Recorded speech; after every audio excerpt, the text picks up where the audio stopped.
This week marked 1 year since my election as a Liberal Senator for Tasmania.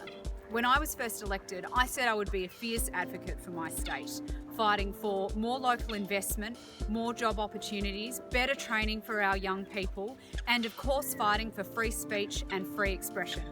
It's been a slightly different year than I first imagined with the outbreak of COVID-19 in Australia, but it's been an honour and a privilege to work with Tasmanians to make sure that we come out the other side of this crisis even stronger. Here's a snapshot of what I've been up to in my first year as a Tasmanian Liberal Senator. I will now call Senator Chandler to make her first speech. Mr President, in making my first speech today, I wish to put on record what an honour and a privilege it is to be standing here in the Australian Parliament as a Senator for Tasmania. In coming to this place, I intend to be a fierce advocate for my state, which has already provided me so many opportunities in life. I wouldn't be here if I weren't passionate about my state and my country.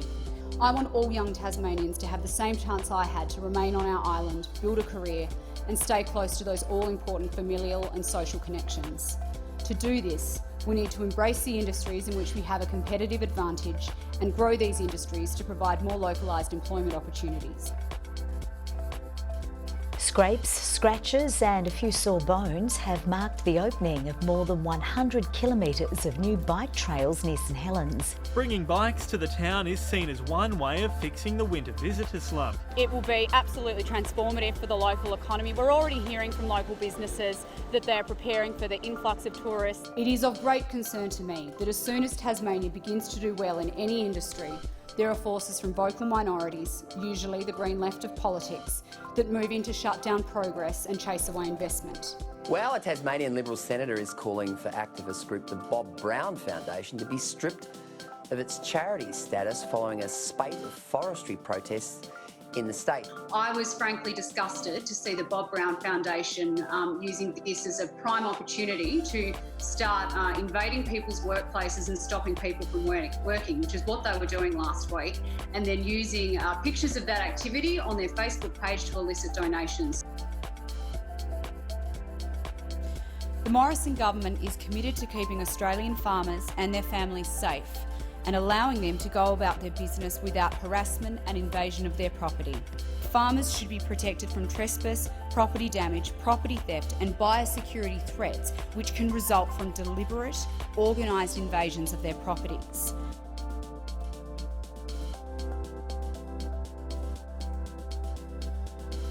What survivors and victims really want is justice in the form of significant prison time for their abusers. They want to know that the pain and trauma they go through when they have the courage to come forward and report their abuse will result in more than just a slap on the wrist and a suspended sentence. We're consistently hearing that these people who are committing child sex offences are repeat offenders. There are concerns about ability to rehabilitate them. The only time we can be sure that convicted pedophiles won't harm children is when they're in prison. Yet the courts consistently pass up the opportunity to apply anywhere near the maximum life sentences, even for the most horrific examples. Now is the chance for this Parliament to do as the community expects and send the strongest possible message that child sexual abuse is the most abhorrent of crimes, and the perpetrators should be put behind bars for a long time, every time.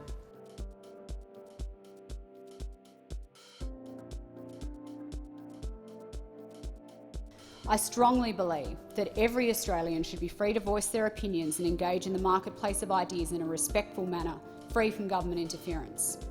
I have, as you say, Chris, always been an advocate for free speech, and particularly free speech on our university campuses. I think we are seeing progressively more and more erosion of this academic environment of inquiry and free consideration of ideas. Does Sports Australia agree that the basis of women's sport is to provide sporting competition and activity for people who are biologically female?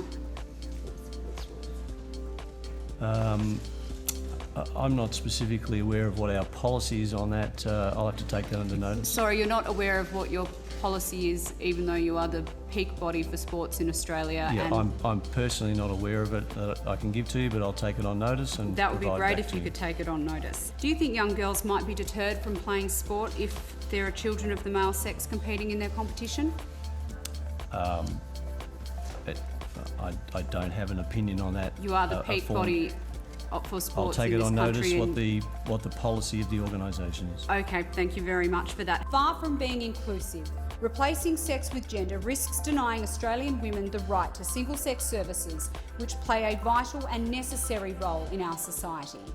I stand with J.K. Rowling and millions of women around the world who are determined to ensure our rights as women are not traded off in the name of diversity. A real concern here for women and for the mothers of girls, the parents of girls, coming up against transgender athletes. Transgender people should be able to play sport, but that shouldn't be to the detriment of women who, for very appropriate common sense reasons, should be able to play sport within their own sex if that's what they so choose to do.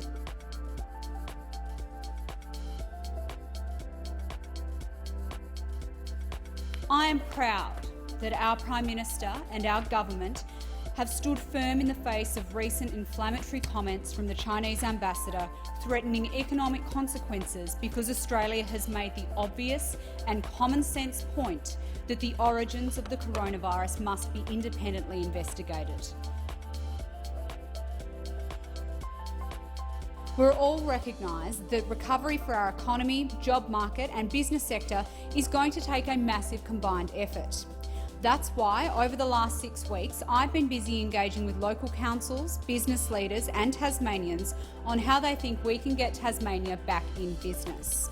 I'm running a campaign on my Facebook page called Tasmania Back in Business because as we move through the coronavirus, I'm certainly hopeful we've seen the worst of it. It's time for us to start thinking about how we can get the economy up and running again. And while I'm reaching out to the community, hearing their ideas about what we can do to make life easier for businesses and make it easier for them to get people back into the workplace. Thank you so much for your support over the last 12 months, and I look forward to continuing to fight for you inside and outside the Parliament.